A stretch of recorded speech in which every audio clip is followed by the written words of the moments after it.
Please welcome ECC Executive Board Member Paul Hargreaves.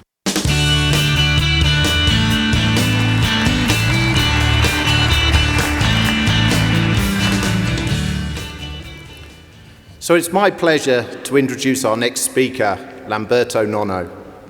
Lamberto is the Director of HSE Governance and Customer Excellence at Baker Hughes, looking after the company's HSE culture and performance across their oilfield services and equipment operations around the world. Over the last 20 years, he's had the pleasure of a number of diverse and international leadership roles, and he's been spearheading the innovation and engagement around human potential within the exploration and production industry, working with such groups as the IOGP and SPE. Lamberto's personal journey, and may I say his tattoo, has been the relentless pursuit of advancing our industry into the view of human potential. Over the last few months, I've had the pleasure of getting to know Lamberto, see his passion for his family, his passion for people, and he's excited today to ignite your passion into human performance. Please provide an ECC warm welcome to Lamberto Nonno.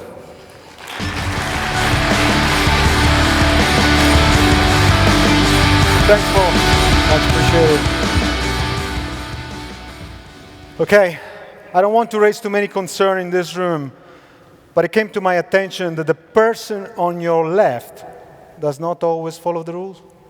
And actually also the person sitting on your right does not always follow the rule.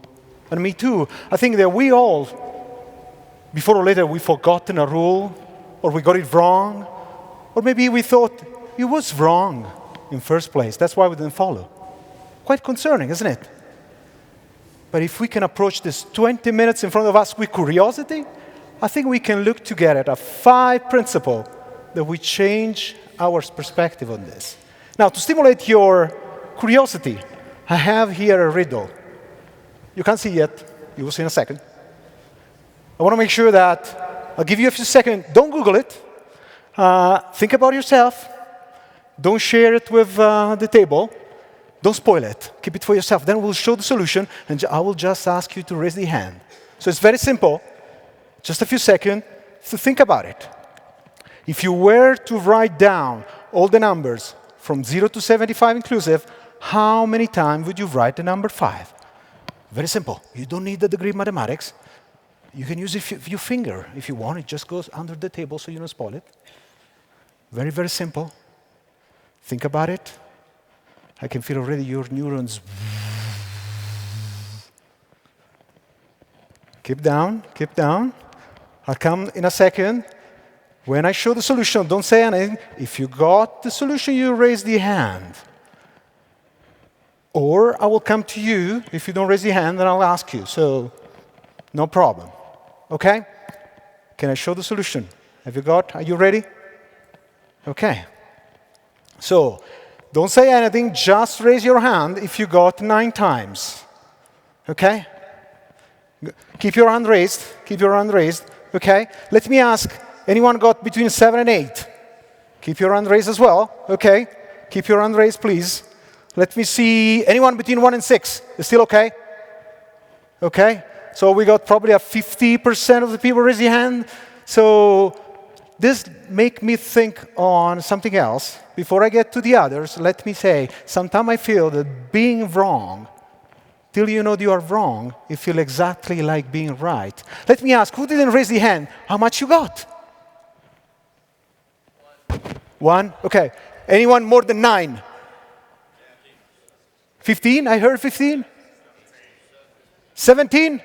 Anyone more? Like an auction. Anyone got 18? 18, here or there. And 18 is the right answer.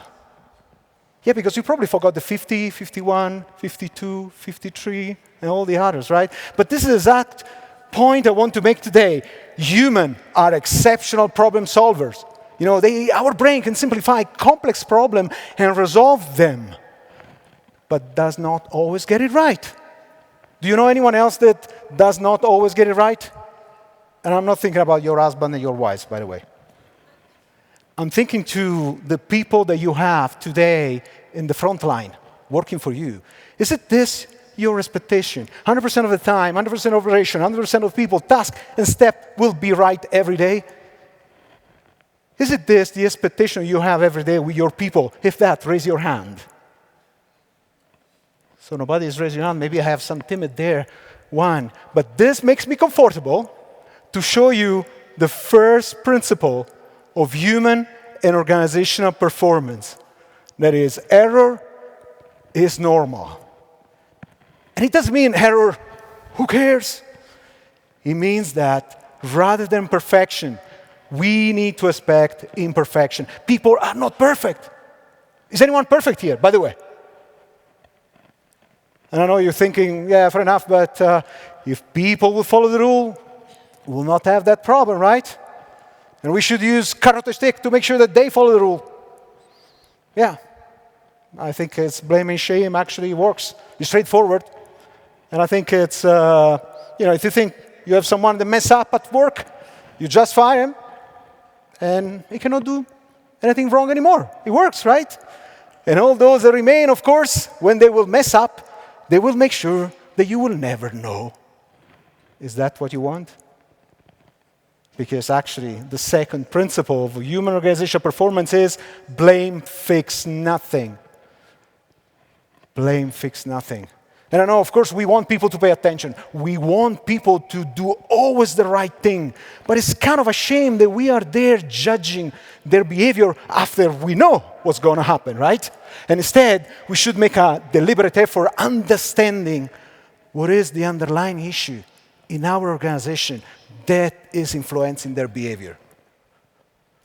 Isn't it? Now, of course, we might say, yeah, I know what are the issue in my organization, people behavior. We need to change their behavior. For decades we've been saying we need to change the behavior. But let me ask you, now is mid-year, actually it's the end of August. How many of us are still sticking on their 2024 resolution, the one we set on the 1st of January? That's my point. Changing behavior is kind of challenging. What we need to do is to understand the context that drives the behavior.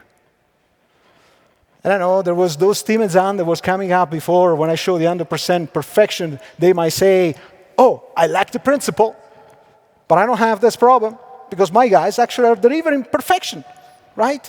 Nothing bad happened. So my question then is, what is happening when nothing bad is happening, right? What is happening when nothing bad is happening? Because in this industry, if you think about it, in the past decades, we have improved hugely, right? I mean, our performance came down and down and down. Now it's kind of reaching a plateau, right? Do you feel like that? And now what happened is that our data set become really, really small and no longer predictive. Let's make an example. For example, 10, 15 years ago, if you had 5 or 6 people falling from height, you knew you had a problem with working at height. Now you don't have 5 or 6 people falling from height in years. At least I hope. 10, 15 years ago, we waited for failure to know what to fix. Now we cannot wait for failure because it has happened often. And when it does, it's completely anomalous. There is no trend. So the fourth principle is actually the learning and improve is vital. And I can tell you, you don't need to wait for a failure. The underlying condition of your next serious incident already there, just awaiting someone that triggers them. Now, let me explain you better this concept. I'll show you in a second a chart that will be all X appearing. And that represents a task that we conduct multiple times, right? And every time we do the task, of course, we do expect to do it as planned and expected. And most of the time is as planned and expected. Sometimes a bit better, sometimes not as good as expected. Sometimes we are early. Sometimes we are late. Sometimes things fall in place without any effort. Sometimes actually we struggle, we make error, but still are able to complete the task. This is what I will call the performance variation, right? It's the normal work. Nothing strange. Now, sometimes things go really awful. The variation is so big, it's so large that we are not able to recover. And that's where we have an incident. Now, do we need to wait for an incident? Or can we learn proactively from the rest 99%, from the normal work. Now, I'll leave you to ask your safety professional about the tools that we have in learning from normal work. And if they don't have it, just ask me, I'll let them. But if there is one thing I want you to bring home today, is that learning is vital, and you do not need to wait for failure. Now, with this, we are at the fifth principle. But the fifth principle for me is more than just a principle. It's the one that put all of them together. And I want you to learn about it watching a video that has been authored by the Energy Institute. Energy Institute produces a lot of great material that is free. This is one of them. With the help, actually, of BP, Shell, Total Energies, Phillips 66, Chevron. Human So performance enjoy the video. is We'll about talk in a second. understanding and accepting why, as people, we do what we do, why we do it, and the way we do it. To explore this, we will examine some of the key themes of human performance.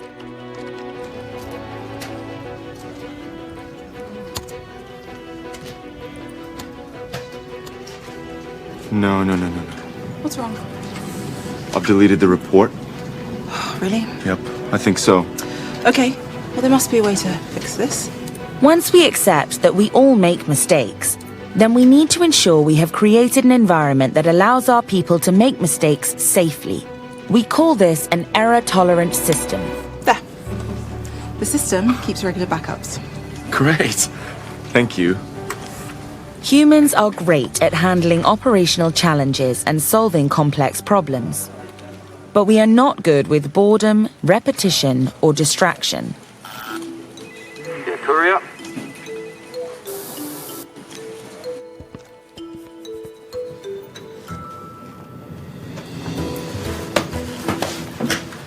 Too often, our systems are designed in the belief that people will follow procedural steps time after time. We don't. We find shortcuts, because that's the way the human brain works. But what about violations? People making a choice not to follow the rules? More often than not, they are just trying to get the job done. The question is, do we seek to understand why? Or do we simply focus on finding out who did what wrong? Hi, Lucy. Have a seat. Traditionally, we see the mistakes people make and the people themselves as problems that need to be fixed. So you know why you're here?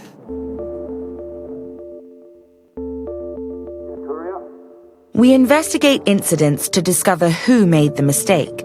Then we create a plan to stop it from happening again. So obviously our procedures for buzzing people in need reviewing. And we will also look at retraining you and all of the other receptionists. We will issue a lessons learned bulletin. And you'll also get a written warning. All of this seems like we are taking action, but it's actually just placing blame on the person. Unless we fix the system itself, there is every chance that another person will come along and make the same error in future.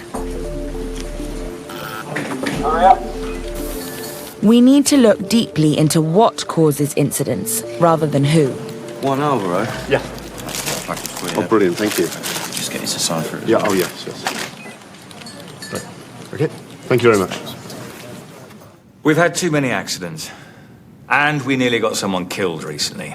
Now, I don't think we employ stupid or careless people.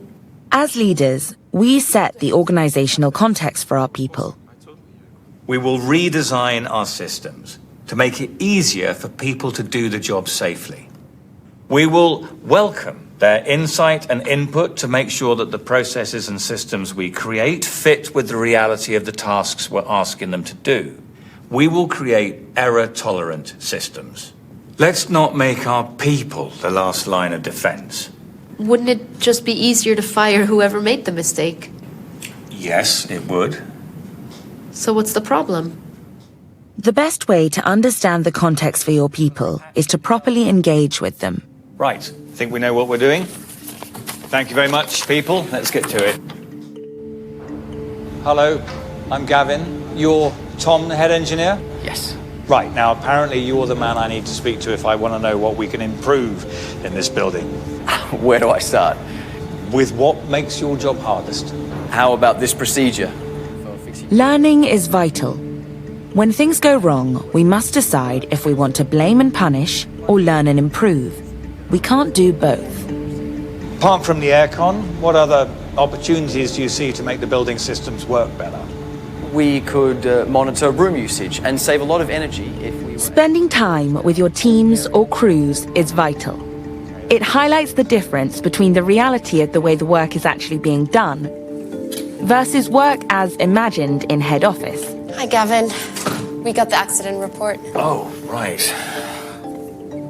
Have a look at section 5. As a leader, at any level of the organization, how you respond to failure or bad news matters. I should talk to Pavel. But he's in today. Can't meet him at 2:30 in the canteen. The canteen. It's less intimidating than the boardroom. I'll let him know. Thanks. Hold on to that. Your people are watching you to see how you react to bad news. They then behave accordingly. Pavel. Oh, hi. Hi. Oh, please sit down. Oh, thank you. I was so sorry to hear about the electrical arc incident. How are you doing? Are you really okay? Yeah, no, I'm fine, thank you. I've been discharged from the hospital. As leaders, it's our humility and curiosity that counts. This is how we create an environment that welcomes feedback and encourages news, good or bad. Human performance is not something done to our people. It is done with our people. Our people, our crews, are not problems to be fixed, but solutions to the challenges we face. These principles do not tell us what to do in relation to safety, but they will help us learn and be more successful in leading our organizations. We can and must embed a human performance-centered approach to our organizations and put our people at the center of everything we do. This will make our operations safer and our organizations more resilient. So, if someone asks you, what's all this human performance stuff about? Here's a good definition. Human performance is about understanding how people interact with plant, processes, and each other as part of a system to help manage risk and keep safe. I hope you enjoyed the video, and if you like it, you can search, Google it for Being Human, Energy Institute, and you will find that video and even more materials. But I think this is very important, especially because it applies to serious incident. Because sometimes we'll have to believe the serious incident are at the top, right, at the triangle. We'll have to believe the safety pyramid, right, the safety triangle where, before you have a lot of near misses, and then first aids, and then slip and trip and falls, and then some scratched fingers, then we get to the top of the triangle, and someone dies. It doesn't work like that. It doesn't work like that. Serious injuries and fatalities are writing themselves in normal and successful work. How many times we have seen catastrophic failure following an extended period of safe and successful work. That's why here is important. But now, I think we need to discuss the elephant in the room. Because I know sometimes we got those hiring mistakes, right? Those people that doesn't fit in the company culture, doesn't get the job done, doesn't show up at work. Those are a personal problem. You have an HR department, isn't it? I'm okay with that. But please, do not wait for a safety event. Sometimes I got managers come to me and say, hey, Lamberto, we had to get rid of him years ago. Now this guy has always been a problem, and he didn't follow the rule. He had an air miss. That's the time. No. Don't wait for an incident. Do not weaponize safety. Now, what about he's a good guy? If he's a good guy, fair enough, we know how to hold people accountable, isn't it? That is just a nice way to say, I know how to blame and shame people that are at fault. But look, sitting back and relax and waiting for an error to catch, it's just waiting for an exception, thinking that bad things happen to bad people. But I can tell you, a bad system will beat your best person and employee every time. Now, I'm not telling you to give a free pass to your people. I do recognize there is always a combination between system influence and people description.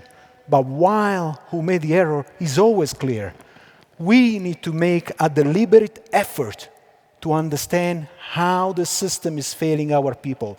Our people are accountable for the decision they make based on the information we have, but we are accountable for the context that drives those decisions. So would you like to know who's accountable? The next time something happens, do not ask who failed. Ask what failed. Because that can affect all your people. And there, you can make a difference that when we fail safe. And if we really want to change how human performance is managed in this industry, the change has to start in this very room. How you respond matters. How you respond to both success and failure matters. You don't want to wait for a failure to learn what to fix. This is called management by exception. You want to know how the work is done before things fail. And do you know how I call this? Management by curiosity. So be curious and go ignite your people. Thank you.